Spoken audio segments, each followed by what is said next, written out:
So far, I've offered you no proof of this whole elaborate hypothesis. I haven't given you any proof that the mind has an a priori structure that engages in all sorts of mental processing devices. The whole presentation so far has been hypothetical.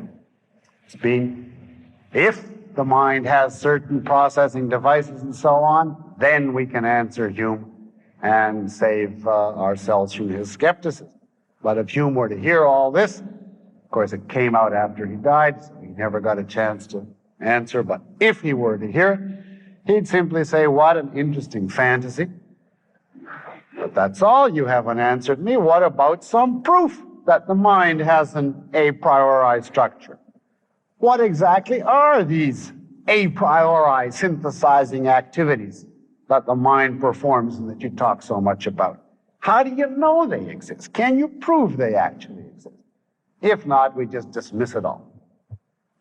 Well, Kant has an elaborate, complex, formal proof which is designed to establish definitively, once and for all, that all of the things I've been saying so far tonight is not just a wild speculation, but is really true. And we're going to break his proof up into sections and give you at least the opening section of it this evening. Now let's get clear what we want to prove. You understand, it's not true that everything about the phenomenal world is contributed by the mind's structure. The actual data comes from the noumenal world. Our world is a product of two factors: the data out there and the mental processing devices in our mind. What we want to discover is what are the a priori synthesizing activities performed by the mind. And we want to prove that these and only these are a priori synthesizing activities. And we want to do it all systematically, so that once and for all, we will know what is it we can rely on in, of course, the phenomenal world. Well, we have a question. How will we find these a priori activities? Now, you might say, well, just introspect. After all, it's something taking place in your mind. Just look in and see if you can catch it in process. But that will do you no good. In principle, no matter how good, how honest, or how acute your powers of introspection, you'll never catch your mind performing these activities. Because remember, by the nature of Kant's theory, all these activities are the precondition of having any experience of any sort, outer or inner.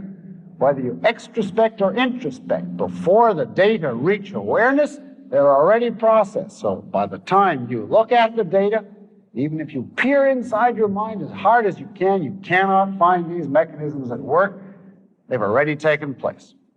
So if we're to reach them, we have to reach them by reasoning. We have to deduce what they must be. We can't directly observe them. And we have to do it systematically. Now, if we are to find these synthesizing activities systematically, we must, says Kant, recognize that there are two basic levels of conscious awareness: the perceptual and the conceptual. And on this general point, Kant agrees with Aristotle. He says the rationalists are wrong to derogate perception, and the empiricists are wrong to derogate conception. And you remember, of course, the empiricists did precisely that by their nominalist sensualist theories. They obliterated concept. Kant says both these schools are wrong. Human knowledge involves both perception and conception. And our total knowledge is a result of both factors operating. So we have to grant both levels and their necessary cooperation in human knowledge. Now, Kant was a great one for terminology, and he gave his own name to just about everything. The faculty of sense perception he calls sensibility. And the faculty of conception he calls understanding. And he treats them in order in the Critique of Pure Reason. If we want then to find what is it the mind contributes independently of all experience, we have to break that up into two questions. First will be, are there any a priori synthesizing activities contributed by the sensibility? In other words, are there any synthesizing activities performed by our minds on the perceptual level? And then, of course, the second will be, are there any a priori synthesizing activities performed by the understanding or performed on the conceptual level? And that's what we're looking for. Well, how will we answer? Well, let's retranslate the question again. We know that apart from the mind's acts, there's no necessity. That's the basic premise throughout the whole proof. The mind is the source of necessity. If you challenge that premise, you completely collapse Kant. You collapse both his problem and his answer to the problem. But he, of course, accepts it without question. Therefore, we can simply translate what we're looking for into this form. Are there any necessary ways of perceiving? And then, are there any necessary ways of conceiving? Because if they are necessary, then they couldn't have been just grasped from experience, because from experience we can't get necessity. If they're necessary, they must be mind-contributed, and that's just what we're looking for. Now, I hope you understand this criterion. What Kant says is, find me a way we have to perceive, or a way we have to conceive, and that proves it's subjective. That proves it's contributed by the mind. That proves it's not true of reality. The very fact that we can't possibly perceive or conceive in any other way than X, whatever it is the proof for Kant that X is simply subjective, a product of the structure of the mind. And I guess this is logical if you grant that you can't get necessity from experience. Well, we have to take two levels, as I say, one at a time. Tonight, I'm going to give you only the perceptual level where the argument is comparatively brief. So we're asking, are there any necessary ways of perceiving? So that no matter what content we perceive, we must perceive it in this particular form. Now notice the distinction between form and matter that I mentioned earlier, or the little atoms and the organization. All these a priori acts that we're looking for are relational, synthesizing type acts. They're questions of form, not of content. So we're not looking for any necessary pellets, so to speak, but for any necessary ways of putting the pellets together. The question we're asking is, are there any ways of putting our percepts together, any form of perception which is necessary and indispensable? Now, most of the things we perceive are not necessary. We could imagine them as different without any difficulty. Take, for instance, the experience of red. Now, you would have no difficulty imagining a world without any red things in it. You could just simply imagine a world which was purple, blue, green, etc., but there was just no red anywhere in it. There is, says Kant, nothing necessary to human perception in red. Red is in principle dispensable, and of course colorblind people live in that kind of world, and they can be sane and rational and so on, but they just happen to have no red in their world. And obviously that applies to all colors. The same is true for sound. You could imagine a world in which there was no sound, and deaf people actually live in it. Therefore, sounds couldn't be contributed by the mind. Sounds, colors, those are the pellets, you see. They come from experience. Those are brute facts. And you can do the same thing for smells and tastes and temperatures, etc. All of those are contingent. They're not necessary. They're the content, not the form of experience. What would the form of experience be?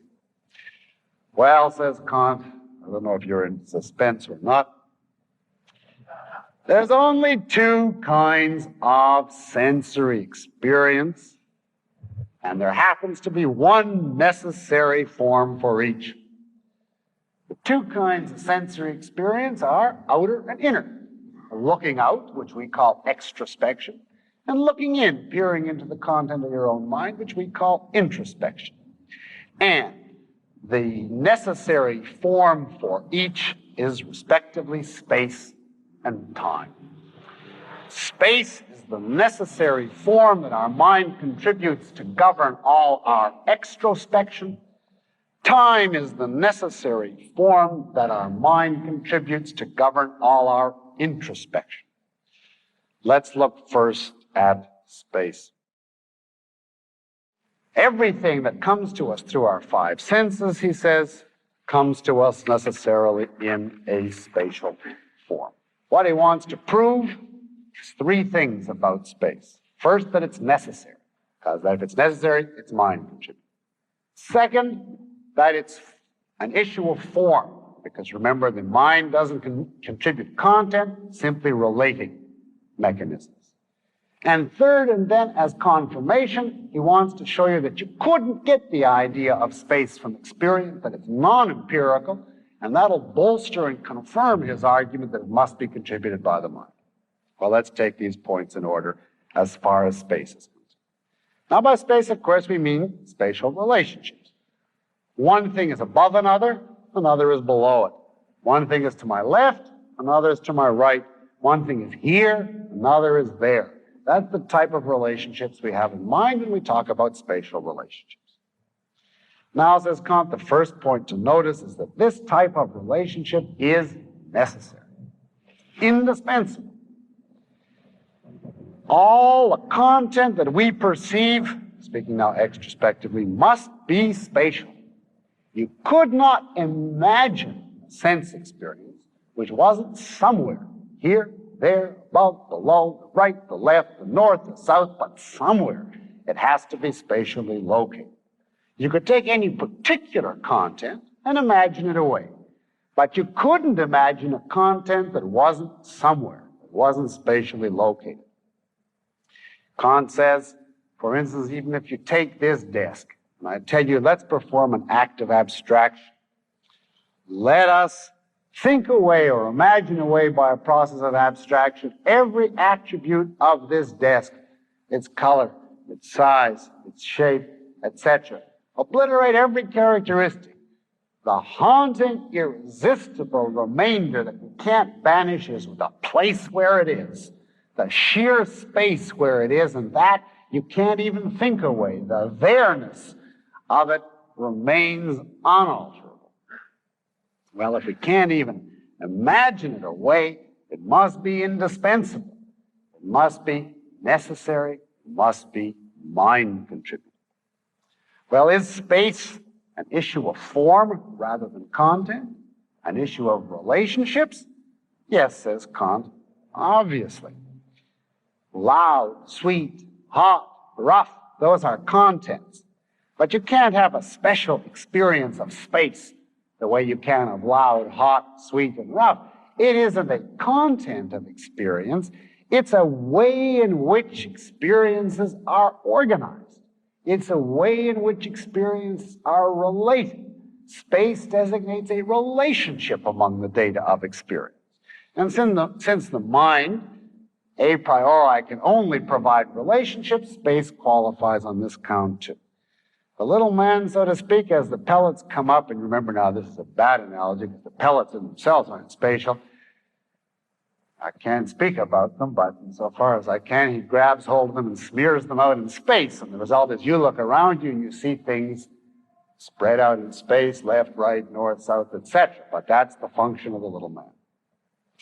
Can we confirm this proof of the subjectivity of space? Well, says Kant, yes. You could never arrive at a knowledge of space by experience. And that's further proof that we must have it innately. Now, the empiricists had said, well, sure you can arrive at a knowledge of space by experience. Look, all we have to do is say, here's one, here's another, here's another. And then just simply abstract from the things, grasp different locations, and form the concept space. Kant says, can't do that. Because the empiricist starts and says, here's the thing. Well, what does he mean by here? At a certain point in space. He says, there's the thing. What do you mean by there? At another point in space.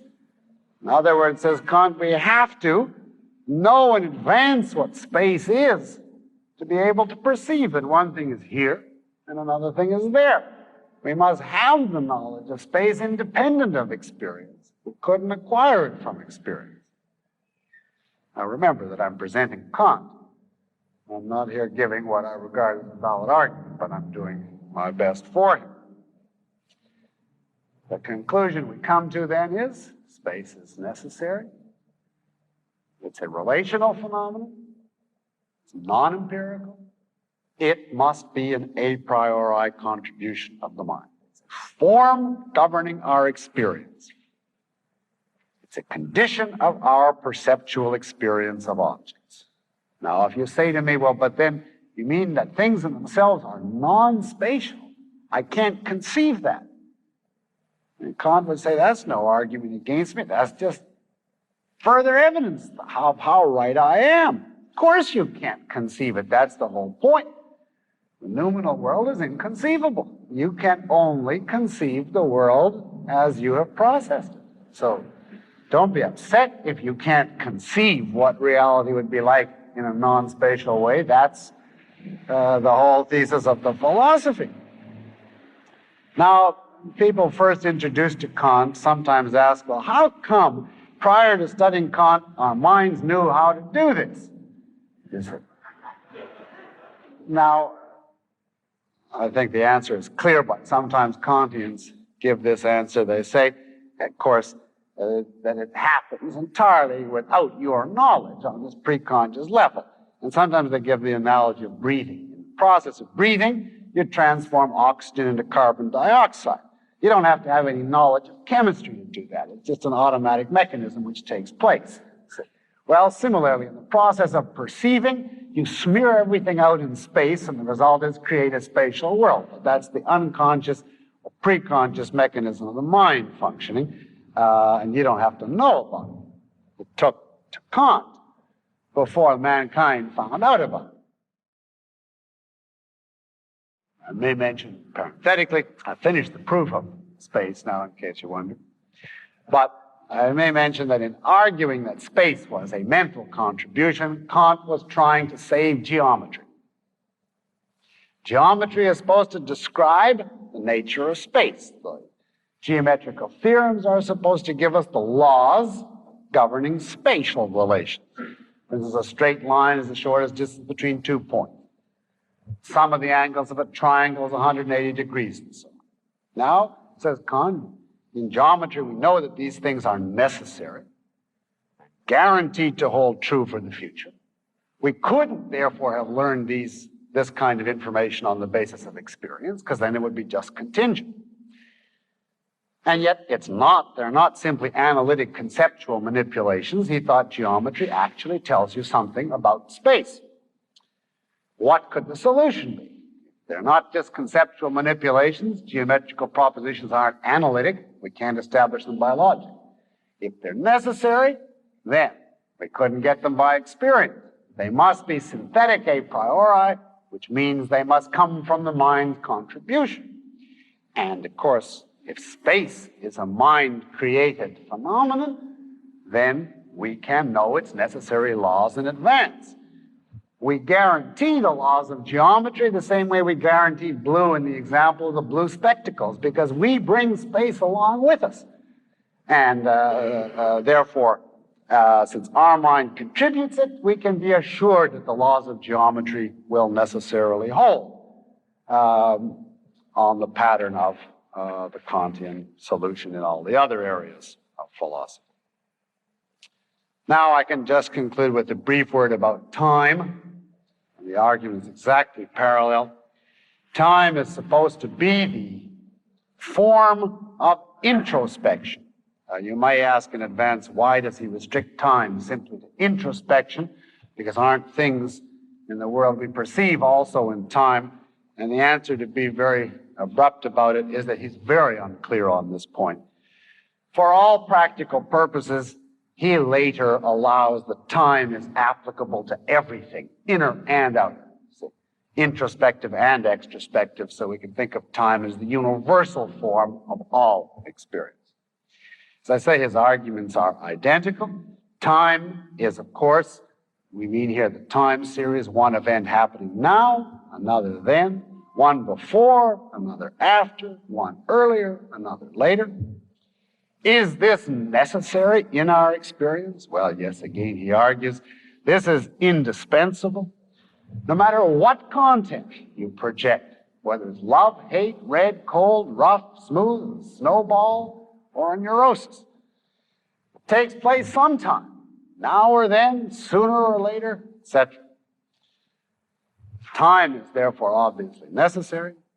Again, there's no special experience of time as such. You can't just experience a second. Time is a matter of relationships, and therefore it qualifies on the count that the mind can only contribute relational phenomena.